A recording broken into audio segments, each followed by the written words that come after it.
الصلاۃ والسلام علیک یا رسول اللہ وعلی آلک واصحابک یا حبیب اللہ الصلاۃ والسلام علیک یا نبی اللہ وعلی آلک واصحابک یا نور اللہ نویت سنت الاعتکاف نبی پاک علیہ السلام پر درود السلام پڑھنے کی ایک فضیلت آپ کی خدمت پیش کرنے لگا ہوں۔ روایات میں موجود ہے، فرمایا رسول کریم صلی اللہ تعالیٰ علیہ وسلم نے کہ اللہ تعالیٰ کے کچھ فرشتے زمین میں سیر و سیاحت کرتے ہیں جو میری امت کا سلام مجھ تک پہنچاتے ہیں، یعنی ان فرشتوں کی یہی ڈیوٹی ہے کہ وہ آستانہ عالیہ تک امت کا سلام پہنچایا کریں۔ یہاں چند باتیں قابل خیال ہیں۔ ایک یہ کہ فرشتے کا درود پہنچانے سے یہ لازم نہیں آتا کہ حضور بنفس نفیس ہر ایک کا درود نہ سنتے ہوں۔ حق یہ ہے کہ سرکار صلی اللہ تعالیٰ علیہ وسلم ہر دور و قریب کے درود خوان کا درود سنتے بھی ہیں اور درود خوان کا جواب بھی دیتے ہیں، اور عزت افزائی کے لیے حضور علیہ السلام کی بارگاہ میں فرشتے بھی پہنچاتے ہیں تاکہ درود پاک کی برکت سے ہم گناہ گاروں کے نام آستانہ عالیہ میں فرشتے کی زبان سے ادا ہو۔ حضرت سلیمان علیہ السلام نے 3 میل سے چونٹی کی آواز سنی تو ہم حضور علیہ السلام ہم گناہ گاروں کی فریاد کیوں نہ سنیں گے؟ دیکھو رب تبارک و تعالیٰ ہمارے اعمال دیکھتا ہے، پھر بھی اس کی بارگاہ میں فرشتے اعمال پیش کرتے ہیں۔ دوسرا یہ کہ فرشتے ایسے تیز رفتار ہیں کہ ادھر امتی کے منہ سے درود نکلا ادھر انہوں نے سبز گنبد میں پیش کیا۔ اگر کوئی ایک مجلس میں 1000 بار درود شریف پڑھیں تو یہ فرشتے ان کے اور مدینہ پاک کے 1000 چکر لگائے گا۔ یہ نہ ہوگا کہ دن بھر کے درود تھیلے میں جمع کر کے ڈاک کی طرح شام کو وہاں پہنچائے گا، جیسا کہ بعض زمانے میں بعض جہالا نے سمجھا۔ تیسری یہ کہ اللہ تعالیٰ نے فرشتوں کو حضور علیہ السلام کے کا خدام آستانہ بنایا، یعنی کہ حضور علیہ السلام کے بارگاہ عالی کا خدام بنایا، خادم بنایا۔ حضور انور صلی اللہ علیہ وسلم کے خدمتگار ان فرشتوں کا سر رتبہ رکھتے ہیں۔ روایت میں یہ بھی مضمون موجود ہے کہ حضرت ابو ہریرہ رضی اللہ تعالیٰ نے فرمایا کہ رسول کریم صلی اللہ علیہ وسلم نے ارشاد فرمایا، مجھ پر کوئی شخص سلام نہیں بھیجتا مگر اللہ مجھ پر میری روح لوٹاتا ہے حتیٰ کہ میں اس کا جواب بھی دیتا ہوں۔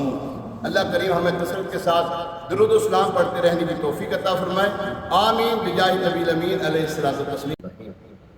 الصلاۃ والسلام علیک یا رسول اللہ صلاۃ والسلام یا رسول اللہ وعلی آلک واصحابک یا حبیب اللہ وعلی آلک واصحابک یا حبیب اللہ نویت سنت الاعتکاف نویت سنت الاعتکاف۔ حضور نبی پاک صلی اللہ تعالیٰ علیہ وسلم پر درود و سلام پڑھنے کے بے شمار فضائل۔ ایک فضیلت میں آتا ہے، ارشاد فرمایا کہ جو بندہ دن بھر میں مجھ پر 1000 مرتبہ درود پاک پڑھے مرے گا نہیں جب تک کہ جنت میں اپنی جگہ نہ دیکھ لے۔ اللہ کریم ہمیں کثرت کے ساتھ درود و سلام پڑھنے کی توفیق عطا فرمائے۔ یہ حضور علیہ السلام سے محبت کا ایک تقاضا ہے۔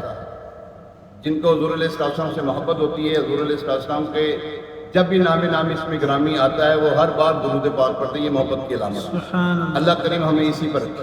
آمین۔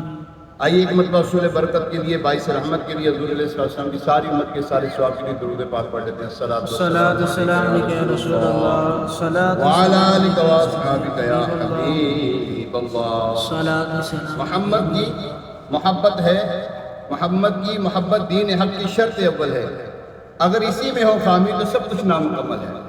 نماز اچھی، روزہ اچھا، زکوٰۃ اچھی، حج اچھا، مگر اس کے باوجود میں کامل مومن ہو نہیں سکتا جب تک کہ نہ کٹ مروں میں خواجہ فتح کی عزت پر خدا شاہد ہے کہ میرا ایمان مکمل ہو نہیں سکتا۔ اللہ تبارک تعالیٰ نے محبوب علیہ السلام کی پیروی کا جو قرآن پاک میں حکم دیا ہے، اتباع، پیروی، ان کے پیچھے چلنا، ان کو ماننا۔ قرآن فرماتا ہے بسم اللہ الرحمن الرحیم قل ان کنتم تحبون اللہ فاتبعونی یحببکم اللہ ویغفر لکم ذنوبکم واللہ غفور الرحیم۔ پارہ ہے 3 سورہ آل عمران آیت نمبر 31 فرمائے اے محبوب تم فرما دو کہ لوگوں اگر تم اللہ کو دوست رکھتے ہو تم میرے فرما بردار ہو جاؤ، اللہ تمہیں دوست رکھے گا۔ اللہ اکبر۔ یہاں پہ دیکھیں کتنے پیاری ایک ترتیب ہے۔ فرمایا اگر تم اللہ کو دوست رکھتے ہو میرے فرما بردار ہو جاؤ، اللہ کو دوست رکھو۔ کس کے فرما بردار ہونا؟ حضور علیہ السلام۔ فرمایا میرے فرما بردار ہو جاؤ، اللہ تمہیں دوست رکھے گا۔ حضور علیہ السلام کی فرما برداری کا پھل یہ ہے، صلہ یہ ہے کہ اللہ فرماتا ہے میں تمہیں دوست رکھوں گا اپنا، اللہ اپنا دوست رکھے گا۔ اور آگے یہی نہیں فرمایا اور تمہارے گناہ بخش دے گا، اور اللہ بخشنے والا مہربان ہے۔ محبت کرنی ہے حضور علیہ السلام سے، ان کی اتباع کرنی، ان کے پیچھے پیچھے چلنا ہے، ان کے طریقوں پر عمل کرنا ہے۔ تو اللہ تبارک و تعالیٰ دیکھیں ہمارے ساتھ کیسا سلوک فرما رہا ہے۔ ایک تو ہمیں دوست رکھے گا، اور اپنے دوست کو اللہ تبارک و تعالیٰ، ہم اپنے دوست، اب دنیاوی دوست نا ہم اس کو شاید چھوڑ دیں، لیکن رب اپنے دوستوں کو چھوڑتا نہیں ہے۔ اپنے دوستوں کے بارے میں فرماتا ہے الا ان اولیاء اللہ لا خوف علیہم ولا هم يحزنون، یہ اس کے دوست ہیں، ٹھیک ہے نا۔ یہاں پر فرمایا اے حبیب فرما دو کہ اے لوگو اگر تم اللہ سے محبت کرتے ہو تو میرے فرما بردار بن جاؤ۔ اس آیت سے معلوم ہوا کہ اللہ تعالیٰ کی محبت کا دعویٰ جب ہی سچا ہوگا جب آدمی سرکار دو عالم صلی اللہ علیہ وسلم کی اتباع کرنے والا ہو اور حضور اقدس صلی اللہ علیہ وسلم کی اطاعت اختیار کرے۔ حضرت عبداللہ بن عباس رضی اللہ تعالیٰ عنہما سے مروی ہے، سرکار مدینہ صلی اللہ علیہ وسلم قریش کے پاس تشریف لائے، جنہوں نے خانہ کعبہ میں بت نصب کیے تھے اور انہیں سجا کر ان کو سجدے کر رہے تھے۔ تاجدار رسالت صلی اللہ علیہ وسلم نے فرمایا اے گروہ قریش، خدا عز و جل کی قسم تم اپنے آباء و اجداد حضرت ابراہیم اور حضرت اسماعیل علیہ السلام کے دین سے ہٹ گئے ہو۔ قریش نے کہا ہم ان بتوں کو اللہ عز و جل کی محبت میں پوچھتے ہیں، ہم ان بتوں کو اللہ کی محبت میں پوچھتے ہیں۔ یہاں پہ بھی لوگ ہیں نا یہاں پر دھوکہ دیتے ہیں، دیکھو وہ بتوں کو پوچھتے تھے، تم یہاں پہ مزارات کو پوچھتے، استغفر اللہ رب، کہاں بت کہاں اللہ والے، کہاں بت اور کہاں اولیاء اللہ، ان کو کہاں ان کی مثل بنانا چاہتے ہیں۔ ارے بت ہاتھوں سے بنائے ہوئے ہیں اور یہ اولیاء اللہ اللہ کے دوست ہیں، ان کو ان کے ساتھ ملانا یہ جو خارجیوں کا طریقہ ہے۔ وہ کہتے ہیں کہ جناب ہم ان کو اس لیے پوچھتے ہیں کہ تاکہ اللہ یہ ہمیں محبت ملے اللہ کی اور اللہ کے قریب کر دیں۔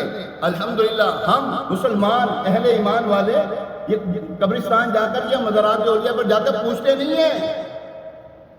مزارات پر جانا یا قبر پہ جانا یہ تو حضور علیہ السلام نے تو فرمایا پہلے میں نے تمہیں قبروں کی زیارت کو منع کیا تھا، اب جایا کرو، اس سے آخرت کی یاد ہوتی ہے۔ اور اللہ والوں کے مزار پر جانا تو صحابہ کرام کا طریقہ ہے۔ حضور علیہ السلام کے مزار پر کیا صحابہ کرام نہیں جاتے تھے؟ حضور علیہ السلام غزوہ بدر کے جو شہداء تھے ان کے مزارات پر جایا کرتے تھے، ٹھیک ہے کہ نہیں؟ یہاں پر جو ہے نا لوگوں کو دھوکہ دیا جاتا ہے، ان کو کہا جاتا ہے جناب وہ دیکھو وہ بتوں کو پوچھ رہے تم یہاں مزار معاذ اللہ ثم معاذ اللہ۔ اور بتایا گیا کہ محبت الہی کا دعویٰ حضور علیہ السلام کی اتباع اور فرما برداری کے بغیر قبول نہیں۔ جو اس دعوے کا ثبوت دینا چاہے وہ حضور علیہ السلام کی غلامی اختیار کرے، اور چونکہ حضور علیہ السلام نے بت پرستی سے منع فرمایا تو بت پرستی کرنے والا سرکار مدینہ صلی اللہ علیہ وسلم کا نافرمان اور محبت الہی میں کے دعوے میں جھوٹا ہے۔ اللہ تبارک تعالیٰ ہمیں حضور علیہ السلام کی محبت نصیب فرمائے۔ آخری بات یہ ہے، حضرت عبداللہ بن عمر رضی اللہ تعالیٰ عنہما ایک جگہ پر اپنی اونٹنی کو نا چکر دے رہے تھے۔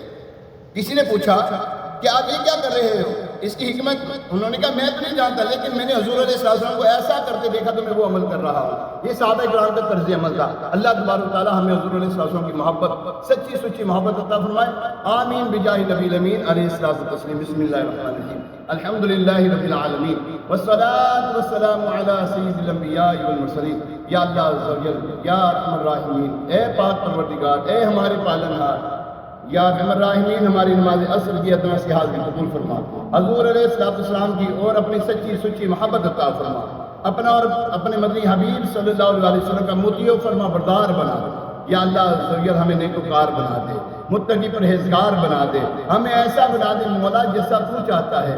یا ارحم الراحمین محبوب علیہ السلام کو واسطہ گناہوں سے ہماری جان چھڑا دے مولا، گناہوں سے بچنا چاہتے ہیں، شیطان کے نفس و فریب سے بچنا چاہتے ہیں۔ اے اللہ تیری حمایت کے بغیر ممکن نہیں، یا اللہ ہماری مدد فرما، اے اللہ ہماری مدد فرما، یا اللہ ہماری مدد فرما۔ اے پاک پروردگار ہم نیکی نہیں کر پاتے مگر تیری طاقت کے بغیر، اے اللہ ہمیں طاقت عطا فرما، یا اللہ ہمیں طاقت عطا فرما۔ یا ارحم الراحمین محبوب علیہ السلام کی سچی سچی محبت عطا فرما، حضور علیہ السلام کے صدقے سے مولا ہمارے بیماروں کو شفا عطا فرما، صحت یابی والی، عافیت والی، راحت والی زندگی عطا فرما۔